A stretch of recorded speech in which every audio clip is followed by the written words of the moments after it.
Are there rappers out there who were better in the 90s than in the 2000s? Lock in and we'll talk about it. Welcome to Grown Man Bars. Might be the single most important beat in hip hop. And Q had a lot of things built up from the time that he had served with them. BA, this one was yours, man. Let me hear why you chose that. Yes, we know that. But he turned a lot of people off buzzing. What? I mean, I did get my money back, so there's that.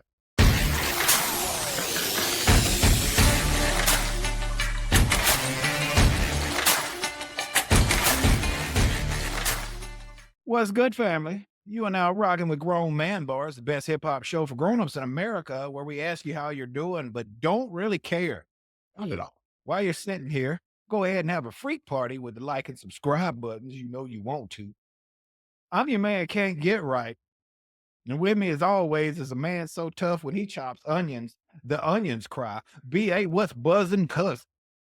What it do, family? All right, tonight we're going to talk about the 90s versus the 2000s, but not exactly decade versus decade. We're going to pick a few rappers, big name rappers, and talk about whether or not they were better in the 90s or in the 2000s. I think it's an interesting question, and I hope you do too. BA, you are the guest, the co-host.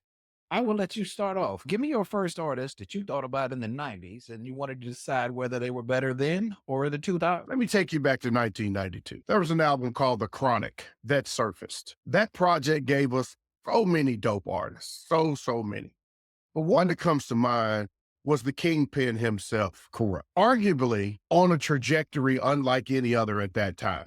Like DOC, Snoop, Kurupt. Like there was a once upon a time where we thought Kurupt was going to carry the West on his back lyrically. Like we hadn't had a lyrical guy represented from the West with those rhyme schemes as intricate as his in a good minute. We get to 95 and the Dog Food album drops, him and Daz the Kurupt.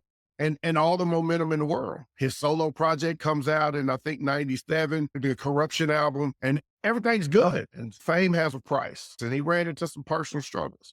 He continued to make music, solo, guest spots, even music with Daz as we got into the 2000s. But we never got that 92, 95, 97 Kurupt again.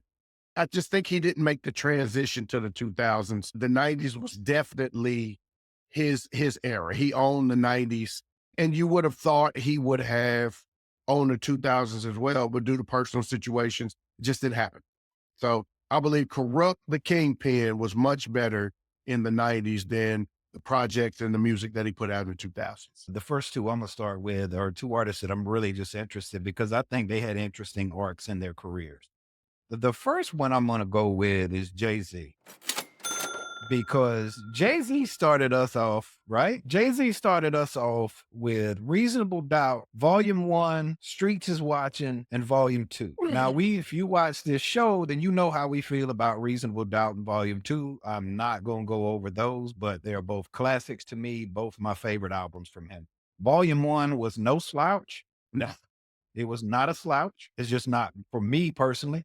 But Streets is Watching it had some sickness to it. Streets is Watching had some sickness. Those his first four albums, he came out of the gate just smoking hot. Now, the reason I'm going to say that I think he was better in the 90s than he was in the 2000s, just that 2000 decade, is because when he hit Volume 3, I think he found a formula for success in record sales. And he locked into that formula. And I think he locked into it for me a little too long in that decade. Because he's even said it, like this isn't me saying it, he said it, if lyrics sold, truth be told, I'd probably be lyrically Talib Kweli. I want to rhyme like common sense, but I did 5 mil and I ain't been rhyming like common sense. That's right. Those are dope. His those words. are dope bars. Yeah. Yeah, those are dope bars, but they're his words. And so I think he found that formula. And to me, he got a little complacent.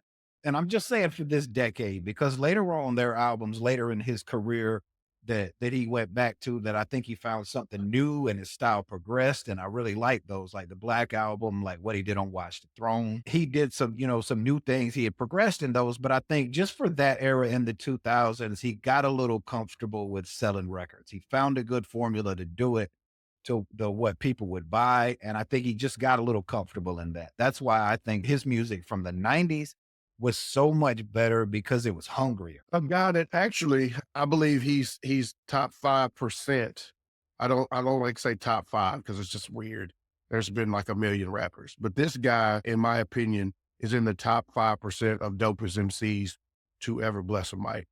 My man Treach from Naughty by Nature. Yes, sir. Naughty, first of all, Naughty's been hitting us since the 80s. So let's keep it there, right? Late 80s is when the Naughty jumped on the scene. So Naughty has been giving us hit after hit after hit since the 80s. And I believe the 90s was really where we got to see the amazingness of Treach and Vin Rock. And I don't think anything was wrong with them. I mean, we talked about this offline when we talked about Scarface, when we talked about sometimes you're not good or bad, right? You just are. And I think that was Treach's problem. I think Treach's style has been his style and it doesn't need to change. It never needs to change. The scheme doesn't need to change. It's not necessarily timeless, like you would say, like a Rakim, but it is to a point that you either love it or you don't. Like it's either for you or it isn't.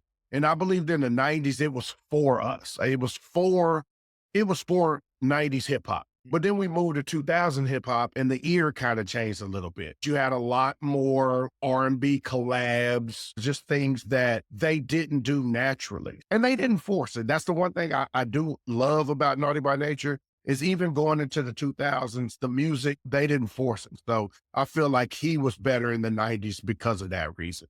How about you? You got another one? I do. And it's another one that's probably going to sound a little bit weird to people, but I got an explanation for it. But this guy's career has always fascinated me. So I want to talk about Nas. Ooh, Nasir Joe. Yeah.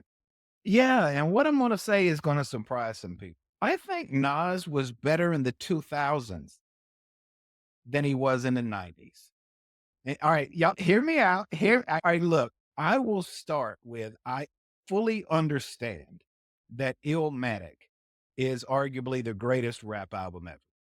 I fully understand that, and I am not prepared to argue that here today. That we will take that as a truth.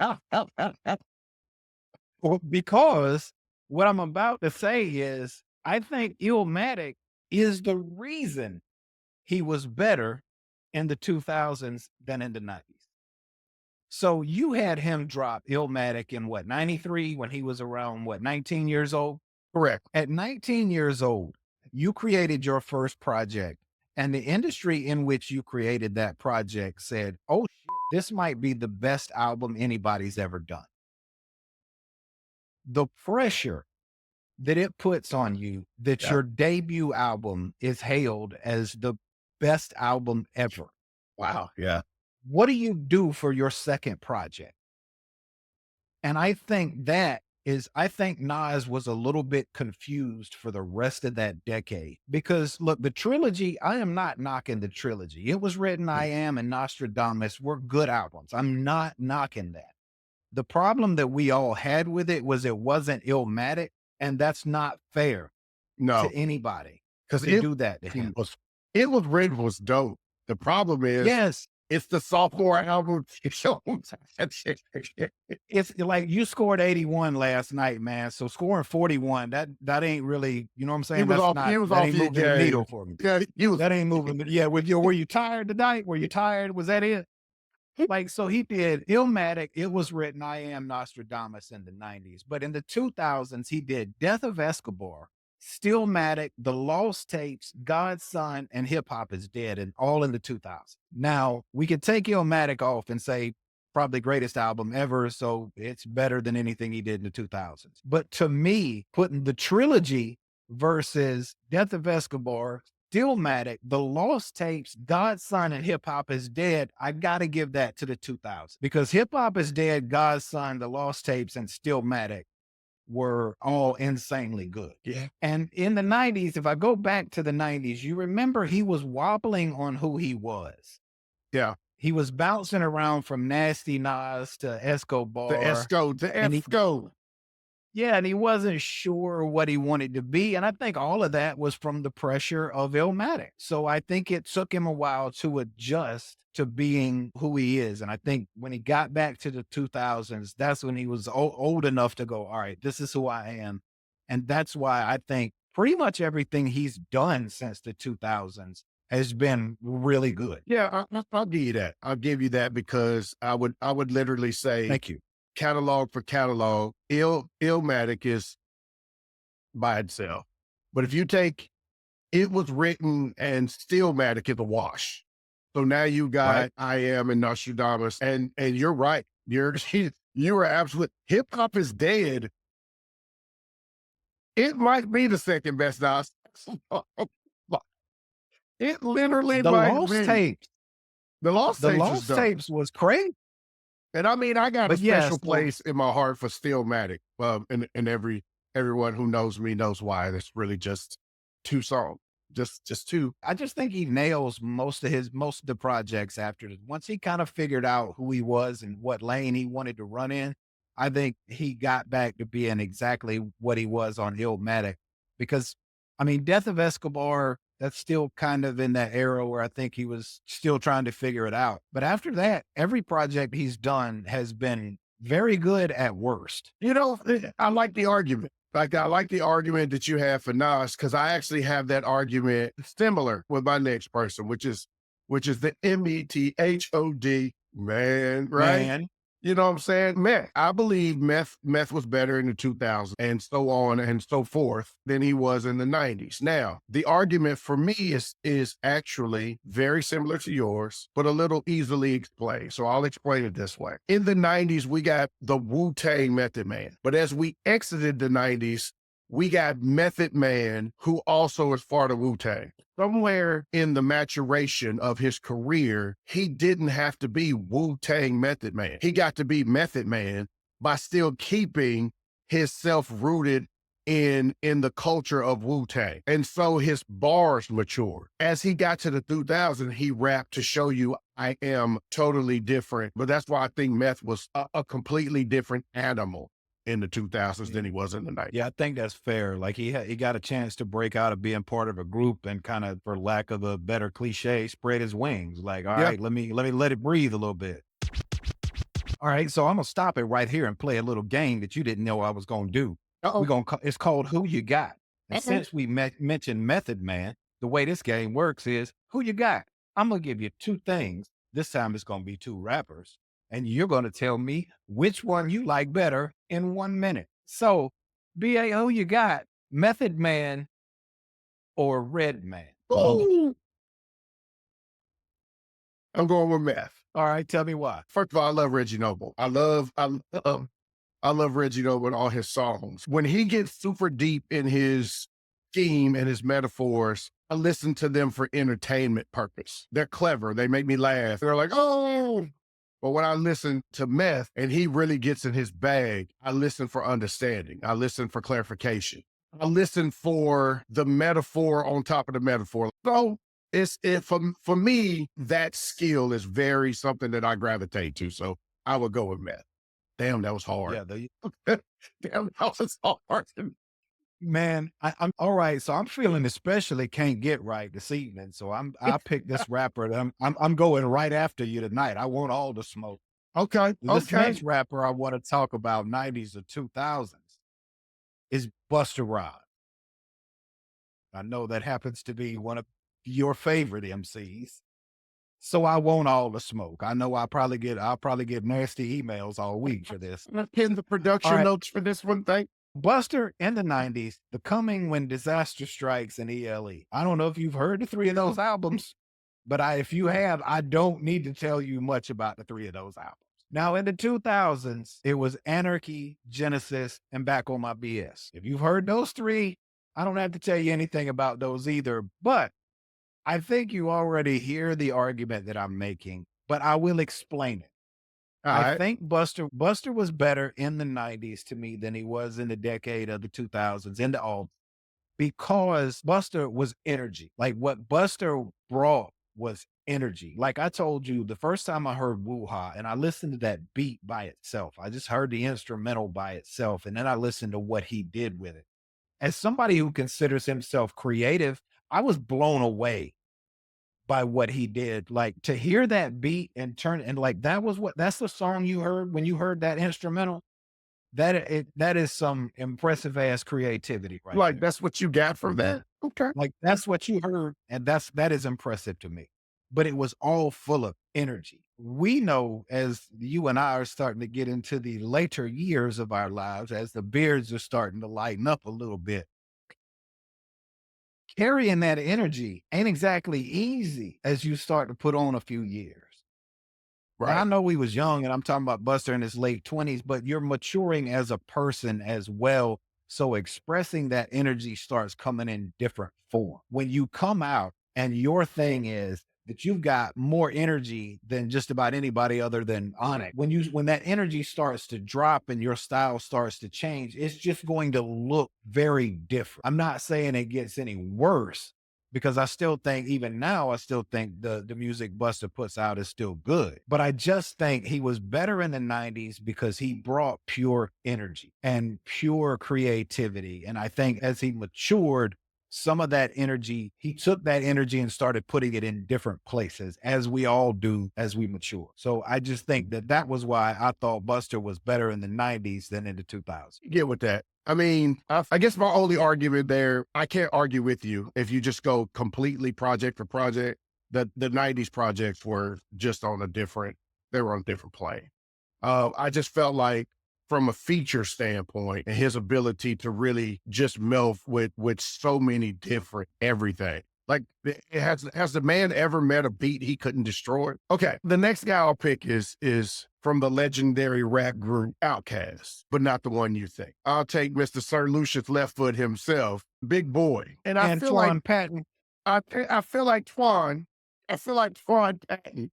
I feel like he was better as an artist in the 2000s. The short version would be clearly because of the works he did solo.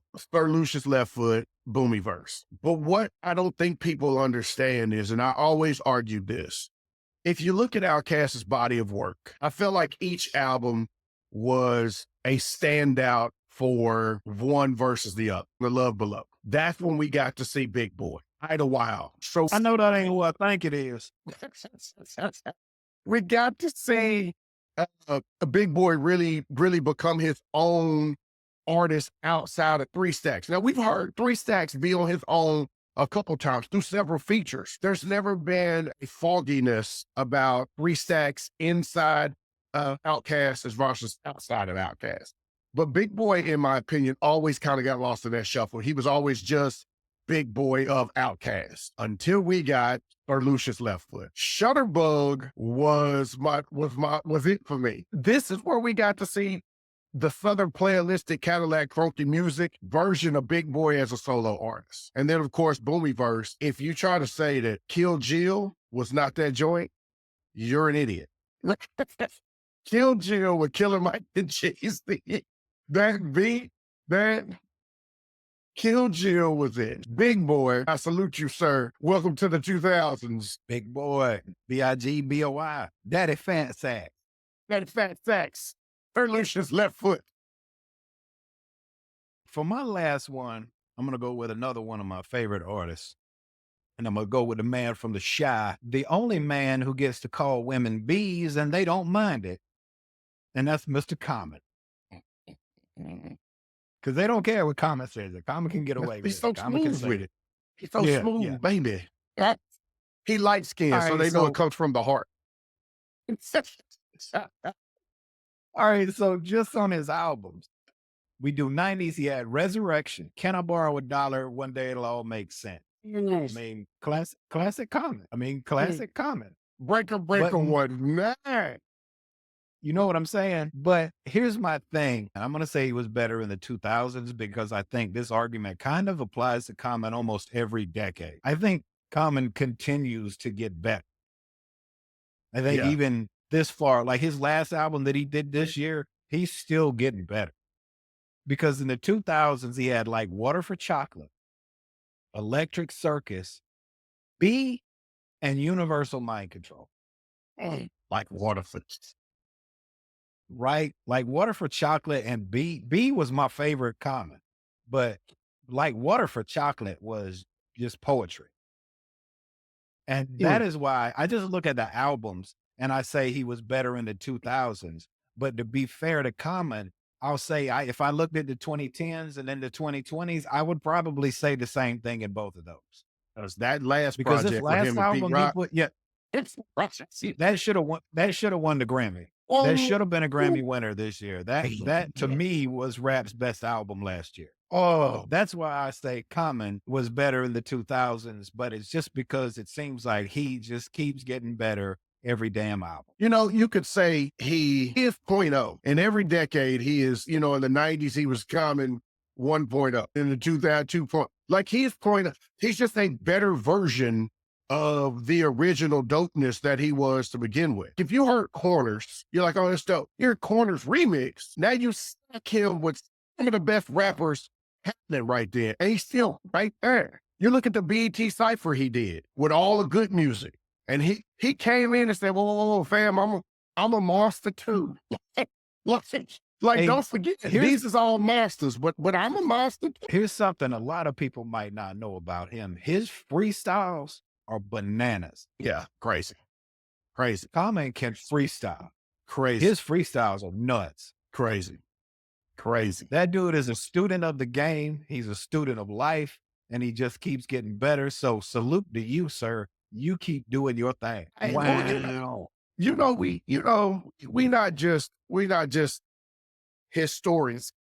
Just speak on that real quick. We are not historians. Most of these stories are personal experiences.